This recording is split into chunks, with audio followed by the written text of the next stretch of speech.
Wonderful. Welcome, everyone. My name is Winston Pye. I'm one of the booksellers here at Audreys Books. And on behalf of the bookstore and myself, I want to welcome you to our author reading today. I'd like to start this evening by first acknowledging the land upon which we are meeting. We are located in Amiskwaciwaskesan on Treaty 6 territory and part of Métis Region 4. Traditional and contemporary homeland of many indigenous nations, including the Cree, Dene, Dakota Sioux, Anishinaabe, Blackfoot, Métis, and Inuit.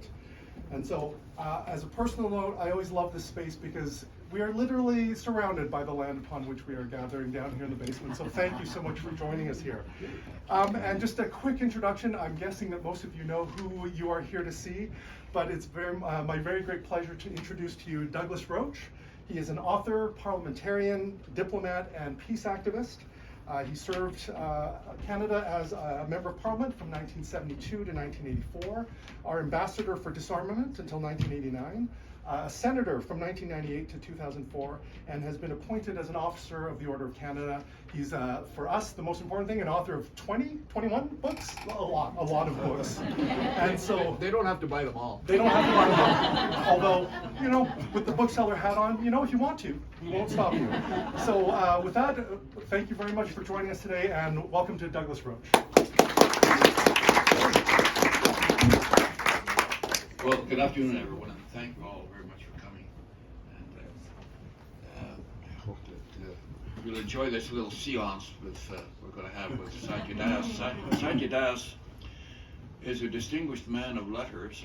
He's a former columnist and editor of the Edmonton Journal, and an author in his own right. His book, Us, is, I think he's just come back from India, where he's been talking about it, which describes the modern world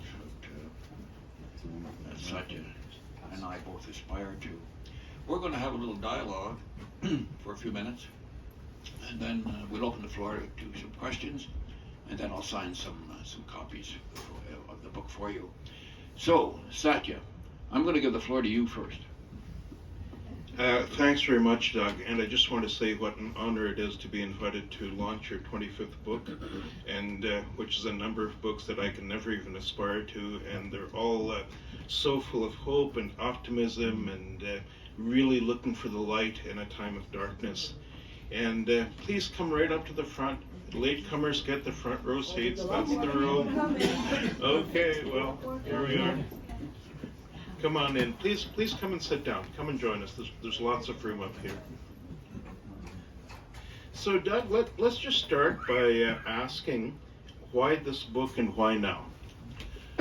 Well, Satya, the news every day, it seems to be so depressing and so demoralizing for us, those of us who want to have a better world. And so I thought that this time especially, we need to summon up our resources for hope in the world and where it lies. And in this little chat we're going to have, I think I'll explore some of the ideas. And I'm still getting over being thrilled to seeing all these people. And contrary to the rumor that's going around, not all these people are my relatives. So we've come for an afternoon, a little few minutes together to figure out how we can move ahead toward an aspiration for a world. When I talk about hope for a peace of the world, I'm not talking about a perfect world. The angels have not yet descended to take over the planet, so we have to have a lot of realism here. But the core of my remarks and the core of the book is that we have to live together. We have to survive, and the mechanisms for that we're going to discuss. That's what gives me a basic hope, and I wanted to share it with people, particularly at this terrible moment that we're passing through. We need to keep our heads up and our eyes on the horizon while we are still absorbing the news of the day. I am not running away from the news of the world, but I have to overcome it. I have to be able to move myself first of all, and hopefully to inspire some other people to recognize that we're really moving. It's a historic moment in history when we're trying to move away from war. And I know that that doesn't sound realistic today, but I'm going to explore that. Well, I think that all of us who've been your fans and followers over the decades and have been familiar with your writing and your speeches and your public interventions have always known that long before this phrase, "the better angels for nature," was popularized in a psychology book, you've been practicing it and living it and summoning that inner spirit within us.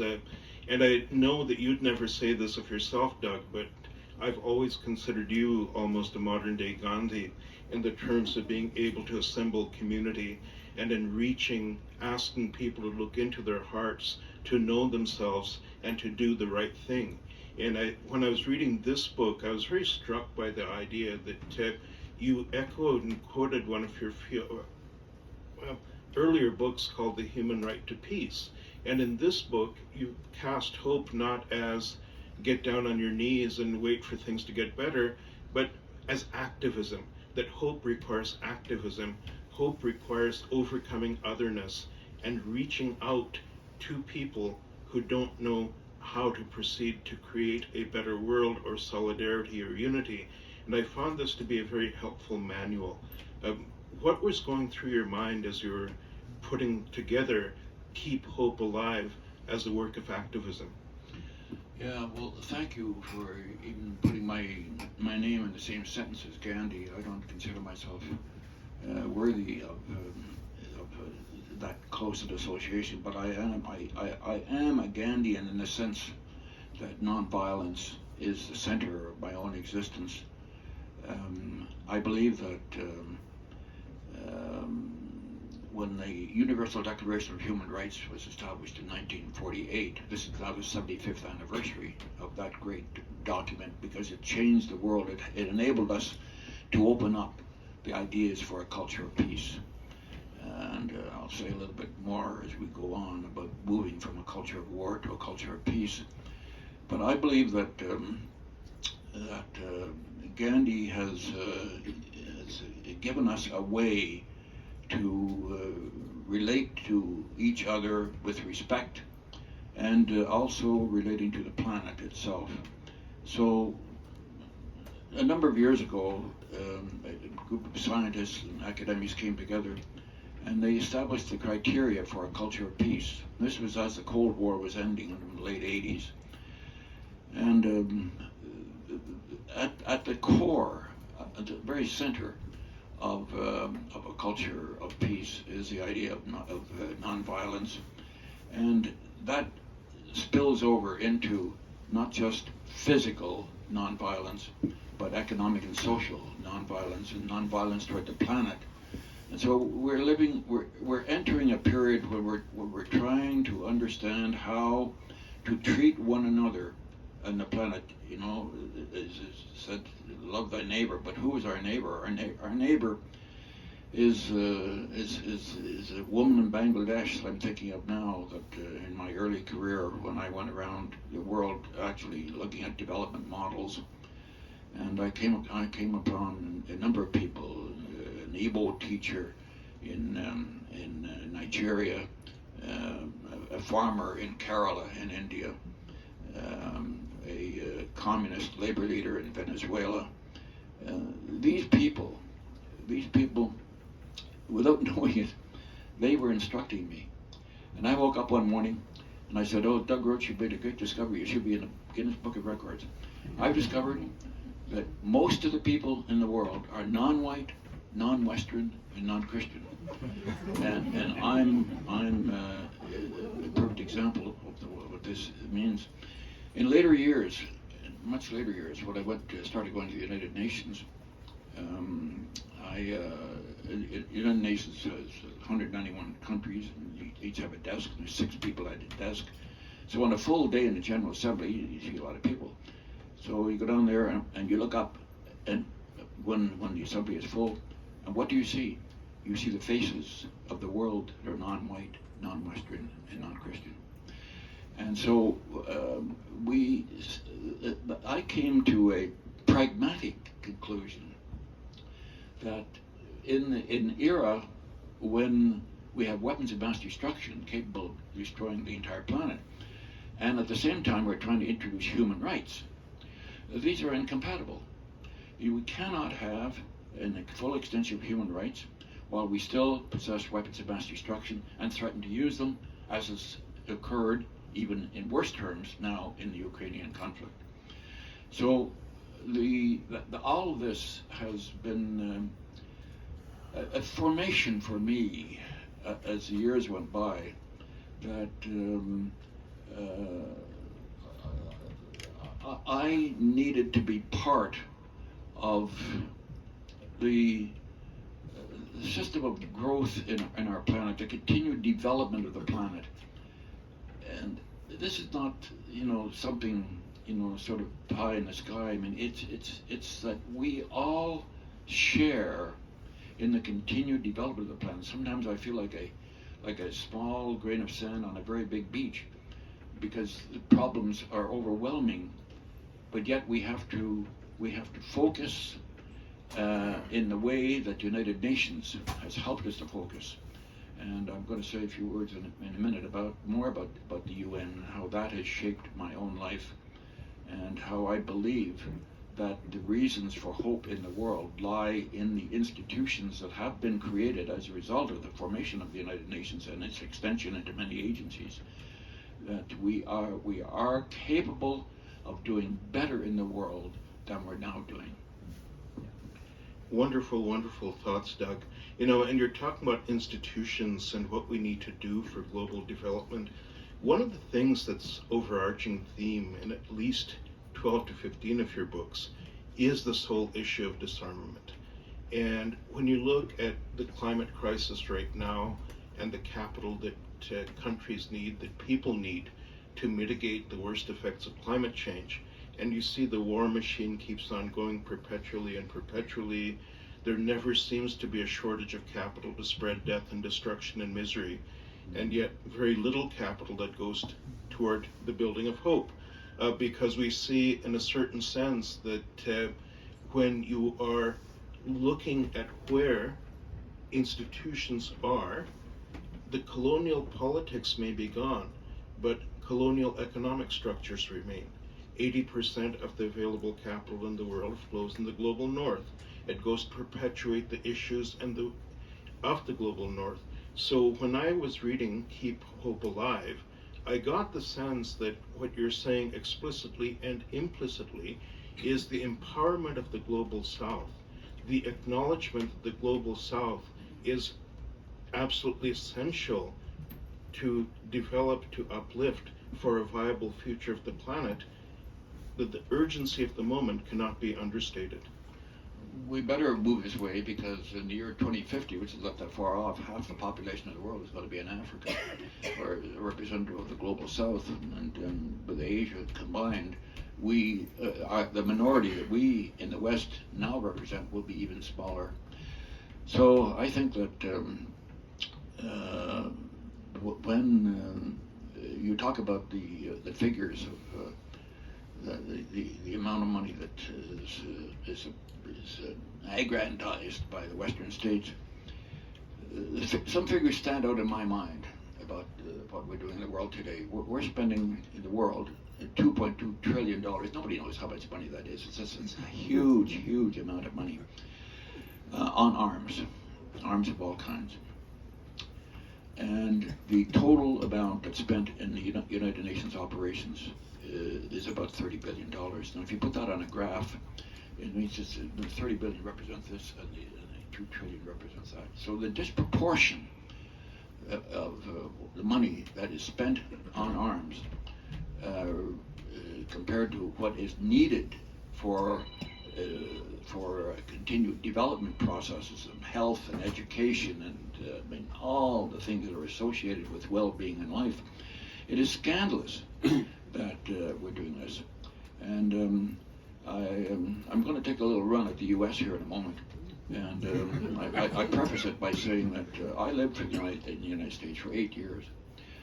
I'm now in the midst of writing a piece about John F. Kennedy's, the 60th anniversary of John F. Kennedy's assassination, which I remember extremely well, and how it impacted so adversely on me.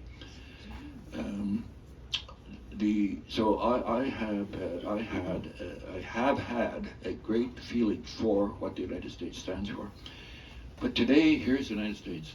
In that, I just said about what the world is spending.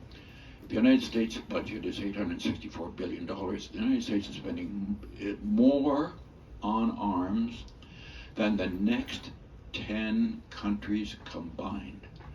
That is outrageous. The amount of money that is spent, and then they've driven this whole idea about NATO spending 2% of countries in NATO, now 32 countries with Sweden coming in. Countries more or less obliged to spend 2% of their GDP on arms in order to keep up with the standards. Well, who is setting these standards? And the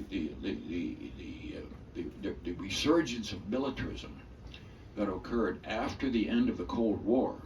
The Cold War ended in 1989 when the Berlin Wall fell, and we went into a period. As I look back now, I think the 90s were the best period in the world because it was immediately after the Cold War and the wars that subsequently took over in 9/11 and the Iraq War and the continuation of the Vietnam War. All that impeded what should have been a time of growing peace in the world. We had that opportunity when the Cold War ended, but those who believed that peace can only come through strength and arms had their way, and NATO expanded, virtually surrounding Russia, and I condemn Russia's invasion of Ukraine. I condemn the Hamas for their attack on Israel. But I say to you, my friends, we have to look beyond the immediacy of the headlines of war to say what caused this, what were the conditions and the circumstances that prevailed in one case in between Russia and the Western states, and the other case in the Middle East. What were the conditions? And so we're trying to get at this, and I hope that you won't think that I'm sort of steering a lonely course here. I call as my witness the Secretary General of the United Nations, who's just produced a document called A New Agenda for Peace. And in here, he has recommendations and a very sober and serious analysis of the conditions of the world that lead to wars, and thus leading him to plead for measures to prevent wars. And this what his agenda for peace comprises. And so, Satya, when you ask me the reason for my hope in the world, it's not because I've suddenly got some sort of inspiration. Not that. It's because I'm resting my case on an existing mechanisms of the world. The Secretary General who put out this document he's surrounded by a large ensemble of people who have examined the conditions of the world and the competition between states, and recognize, putting all the evidence together, that it is imperative that states cooperate rather than confront each other, and that's the basis of his appeal for prevention. So when I dare to come here and talk to our friends here at Satya about hope, I mean, you got to get out of your heads that this is sort of a lonely kind of thing. This is a basis of having hope for that we can lead to a more cooperative world, is the basis of policies that are now being advanced at the United Nations, but which can't be heard while the rumbles of war continue. Well, Doc, I mean, the thing is that I'm going to be a bit brutal here in bringing a fact to light, which, despite Mr. Guterres' great intentions, impedes him in every way. It's the fact that the 5 permanent members of the UN Security Council are the biggest arms merchants in the world. 45% of the economic output of the United States depends on perpetuating the war machine. That is what is directly generated by that. The great rival of the United States, if we were to understand the Western perspective, China, has in the last decade spent $1.3 trillion in building infrastructure, social infrastructure, hard physical infrastructure all over the developing world. Schools, hospitals, roads, railways, airports, electric cars. And yet China is seen as the communist evil that must be overcome, and the United States, which relies on perpetuating war production for its own prosperity, is seen as the hero and the champion of democracy.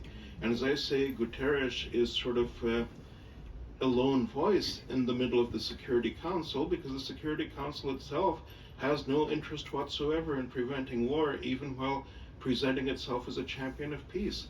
And perhaps I'm completely wrong about this, but this has always been my frustration. Yeah.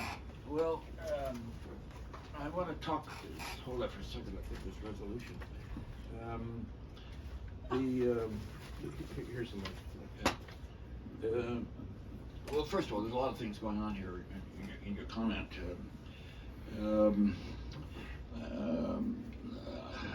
I've been to China several times, many times in the course of my career, and I see there a country that is building up, and it was entering, after centuries of sort of seclusion, it's entering the modern world with its economic strength developing.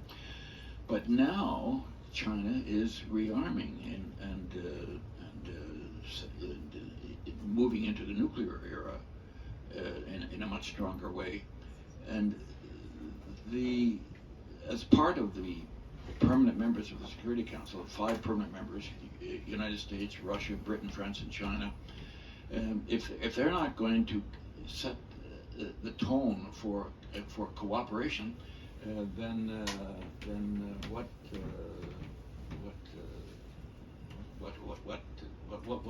will we do with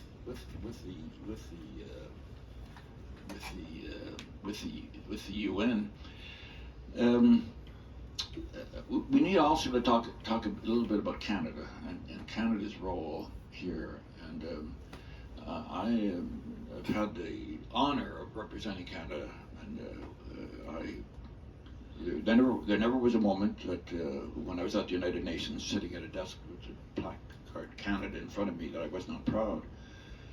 But yet I now look at our country and our place in the world and what we could do to be a greater influence, particularly on the United States. And I think that Canada has to raise its game. In the resolution that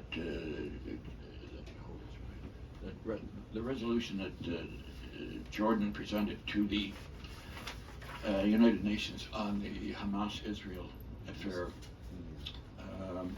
the core of the resolution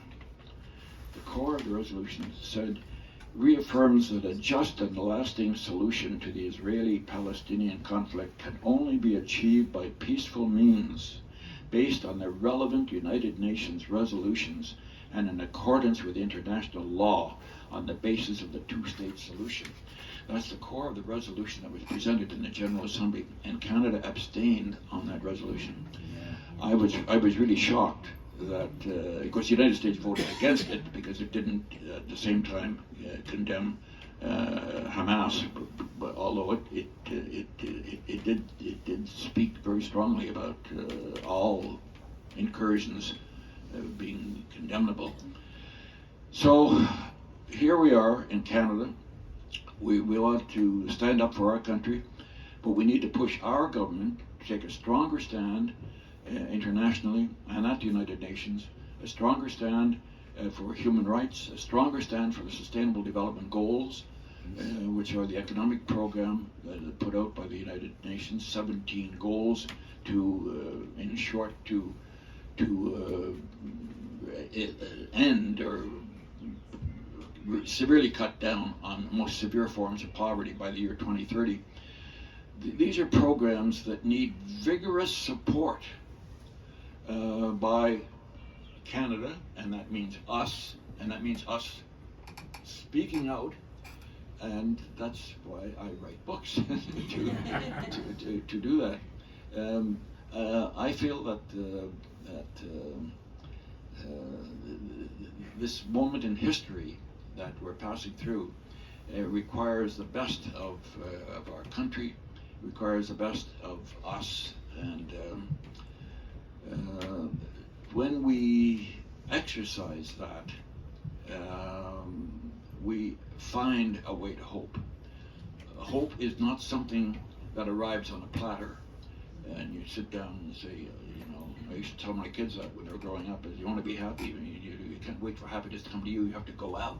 Well, it's the same with hope. We have to exert ourselves, knowing that there are mechanisms in the world around the United Nations and its various systems to alleviate the worst forms of distress and helping the most vulnerable people and having a somewhat more equitable world, and a world without the 12,500 nuclear weapons that are still possessed and that are such a threat to the continuation of humanity. We know we have these things, and when we push forward, when we push our systems, when we push our politicians, I got into a terrible fight, minor fight, with officials at the Global Affairs Canada when I was there a while ago. Said, you're not pushing hard enough, you're not pushing, and because they don't know what to do, because the politicians at the top of the system are not pushing the bureaucracy, and thus the bureaucracy is intimidated. It's a mixed up situation that obtains today, but we must find a way to communicate ourselves. That's all we can do. That's all we can do. None of us has the power of the Secretary General of the United Nations. We're all individual human beings. But that being said, we all have an opportunity to express ourselves, our will, to communicate to politicians, particularly members of Parliament, to communicate to them our desire that Canada stand up for the human rights, economic and social and nuclear disarmament values of the United Nations. That's what we can do. And when we do that, we have more hope. Here. On that note, this is a great chance to bring our friends in this overflow crowd into the conversation. Comments, questions, observations, anyone at all, feel free to be where you are or come up and take the mic if you like. Please, anyone. What mechanism is there, if there is one, for changing the United Nations, for revising it and changing that structure, which is critical? There are lots of reform movements. The World Federalists put out a great program for reforming the UN, some dimensions of it and its bureaucracy and all those things. But that's not the real problem. The real problem is the veto in the Security Council. And the 5 states that I mentioned, United States, Russia, Britain, France, and China, each possess a veto on resolutions in the Security Council. And it's shocking that the veto has been exercised at least 3 times in this present situation of the Middle East. It's been exercised by Russia, by China, and by the United States. So they are abusing their authority. So one suggestion has been that since they won't give up the veto, I mean, a resolution to cancel a veto will be vetoed. So they say, well, let's have more states as permanent members of the Security Council. Bring in, for example, Germany, Japan, India, and Brazil, and perhaps Nigeria or South Africa. That would then make the Security Council of the United Nations more representative than it now is. All the Security Council really represents, the permanent members of the Security Council represent the status quo that obtained in 1945 when World War II ended. Well, we have an entirely different world now. So there are movements on in reform to bring additional countries into the Security Council without a veto, make them permanent members without a veto. Thus, that would tend to vitiate the possession of the veto and maybe mitigate to some extent their use of the veto. The other way that we now see this reforming, it's sort of in operation, is the resolution I just quoted on the Middle East. That resolution was in the General Assembly, not in the Security Council. And it comes in under the umbrella of Uniting for Peace, as a mechanism, a schema inside the United Nations in which the General Assembly can express its moral voice. Now, the General Assembly resolutions do not possess the force of law. The Security Council resolutions do possess the force of law. Nonetheless, the General Assembly resolutions express the moral wish of the world. Well, they've been reticent to do this over the years for, I guess, lots of reasons. But now there's a human urge and a drive, and I think this present war in the Middle East is leading this program of reform. It's pressing for it. Again, Canada should be standing up and saying, we need that kind of reform. Canada got burned because it was defeated on 2 elections for the Security Council. It was defeated in 2010 and 2020. And so, well, maybe they don't want us. Well, one of the reasons that Canada was defeated was because it was not strong enough in its officially developed assistance, which is supposed to be 0.7% of GDP, and not sufficiently strong enough in peacekeeping. So we're left in the end with a dysfunctional Security Council at the present time. A resolution was introduced and passed compelling those who veto it to have to explain themselves in the General Assembly. That's not everything, but it's something. So I'm trying to indicate here that the road to reform of the United Nations is a long and rough road, but there are very competent people and organizations that are moving in that direction, because they know that unless the United Nations is strengthened to deal with the complexities of the confrontational world that we're in today, that its own influence will diminish. And I'm here to say that there's not a person on the planet, I'll repeat that, there is not one person on the planet who has not benefited in some way by the various methods and procedures and agencies of the United Nations. Thank you. Thank you. Who else has a comment for us, or would like to ask a question or have an observation? Yes. How do you see the Ukraine-Russia war sorting itself out? How great is the danger of nuclear usage? Thank you.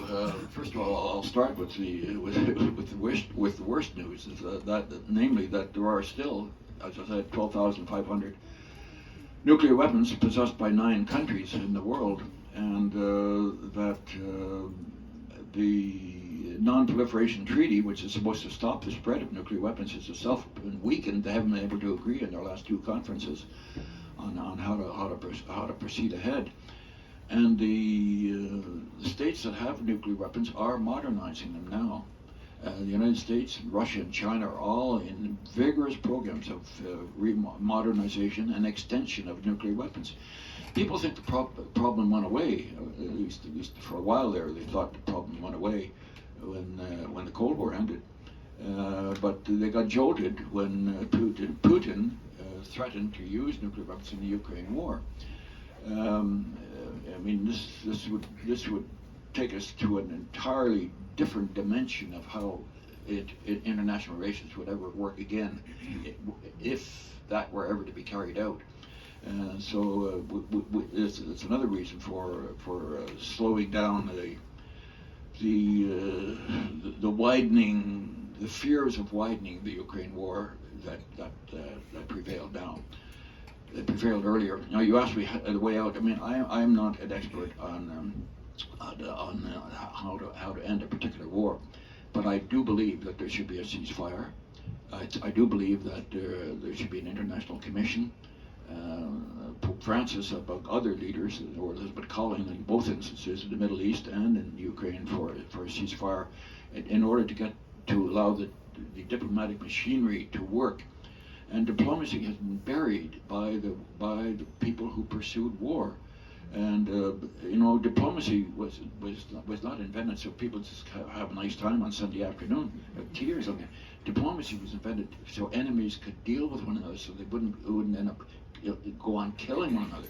So we need to answer your question, we need a diplomatic ending, a diplomatic solution to end the Ukraine war. Doug, how much energy do you have left? How many questions would you like to take? Okay, so why don't we have one more comment, and then we can have lots of one-on-one dialogue while Doug is signing books. Who would like to offer a final word of grace or wisdom? Last chance. Going once, going twice. Jitendra. Thank you. Doug, I'm glad Terry and I are both here, number one. But more, when so many people all over the world are going questioning what's happening, the terror here, there mass killing and destroying. There was a hope that world will settle down, we'll have peace. But we have all this killing going on. We don't sit down and talk to each other. But the book, with the experience you have, sharing your knowledge, your wisdom, that we could keep our hope alive, that there will be a world with no war, and we could live in harmony and in peace. So thank you so much for doing it. And I'm going to stand for that question. That is the core issue. How do we keep going? How do we keep going? Well, there are lots of answers to this. One of them would be to stop watching CNN so much. I claim I'm a better person when I turn off the television. It's just this cascade of violence. It infects our minds. At the same time, I don't want to turn my back. I'm not denying the horrors that are there. But I lived through World War II. World War II was not a very pretty affair. In World War I and World War II, 100 million people were killed. About 60 billion in World War II. The bombing that went on, the incessant bombing night and day, it was horrendous. And this, what we're now experiencing, is pretty bad, but it's not on the same level as what we have come through before. And when we came through that, we said, Churchill and Franklin Roosevelt, both of whom I have a lot of respect, said, let's revive the idea of the League of Nations from World War I and have a United Nations in which we will work together to end the scourge of war. And the Charter opens with those words: to end the scourge, built out of the ashes of World War II, to end that. Well, in some ways, we have held that goal in that there has not been a world war. But it's been highly risky in this process, because in this time we have enlarged the whole nuclear weapons agenda and made it far riskier for people around the world, everywhere. There's no one who will escape the horrors, the unimaginable horrors that await us in the event of a nuclear war. And thus we need a system of law. If you go outside the street here and you run through a red light, you get an officer that comes and gives you a ticket and you have to go to court. You can't say to the officer, well, I'm not going to go to court. I don't accept your jurisdiction. So at least we have raised ourselves up so that at the local level we have some enforceable law. But in the world community, we do not have enforceable law. The very idea that states can threaten one another with annihilation by using nuclear weapons, the very idea that we are allowing global warming to itself dissipate the energies of the world and threaten our continued existence by not having laws to prevent pollution. We have not yet raised humanity to the level where an international law that has been defined all right, but cannot yet be enforced. We haven't got there yet.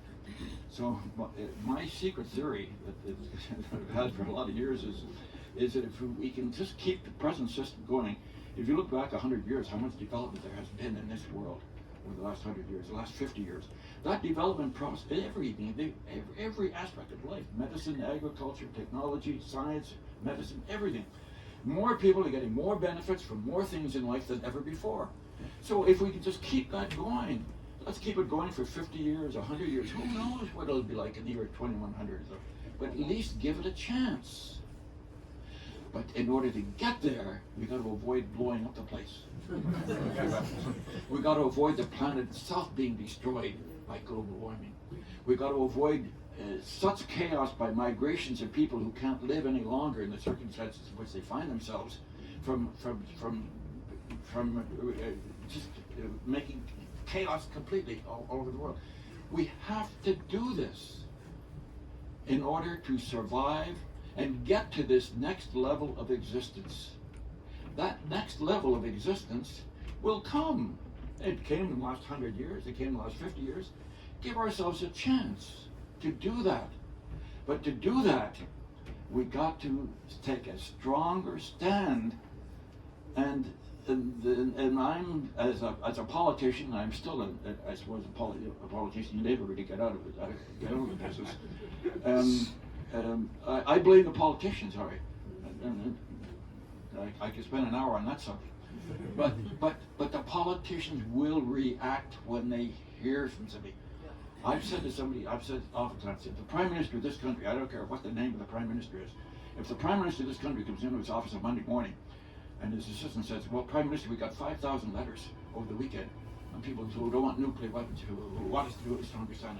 He say, well, that's interesting. And the next week he comes in and the Secretary says, oh, you got 5,000 more. In other words, the point I'm making here is that if people exert their will for the world they want, we can get it. That's what gives me hope, and I share that with you today.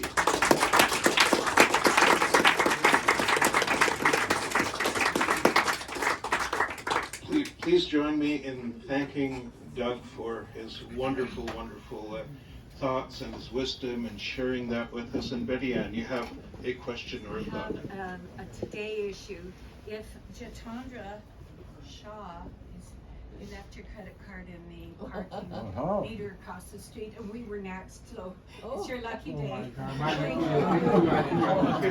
Thank you so much. That's so Now, I'll invite Winston Pye to come and tell us the logistics for the book signing. Winston? I'll be upstairs. Yes. So Doug will be going upstairs. There's a table set up by the front door where he will be available to sign books. If you don't have a copy yet, they are available at the till upstairs. Just for everyone to know, the bathroom is down here, so if you need to use facilities, maybe do it before you head upstairs. At the back of the store, there's a sign that says staff only. Ignore it. Go through there, first door on the right. And I realize I didn't mention this before. We also do have a small elevator through the children's section. So if anyone has trouble with those stairs, that is available there. Thank you so much for joining us. And Doug will be upstairs momentarily.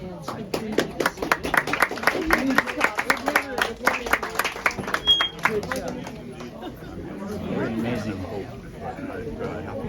No doubt.